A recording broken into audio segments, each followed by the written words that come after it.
सवाल कयो आहे अल्लाह बख़्शे वसण। वो तो चए त मैयत खे गुस्ल ॾियारण वक़्तु मैयत जा पेर कहिड़ी तरफ़ कजनि। बिस्मिल्लाहिर रहमानिर रहीम।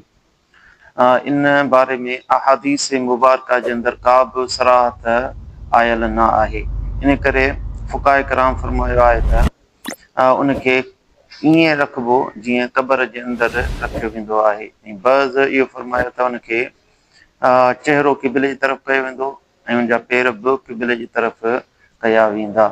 बहरहाल सही कौल इहो आहे त जीअं आसान लॻे उनखे ईअं सुम्हारे गुस्ल ॾेई सघिजे थो। जीअं फतावा हिंदीअ जे अंदरि आहे त وكيفية الوضع عند بعض أصحابنا الوضع طولا كما في حالة المرض إذا أراد الصلاة بإيماء ومنهم من اختار الوضع كما يوضع في القبر والأصح أنه يوضع كما تيسر।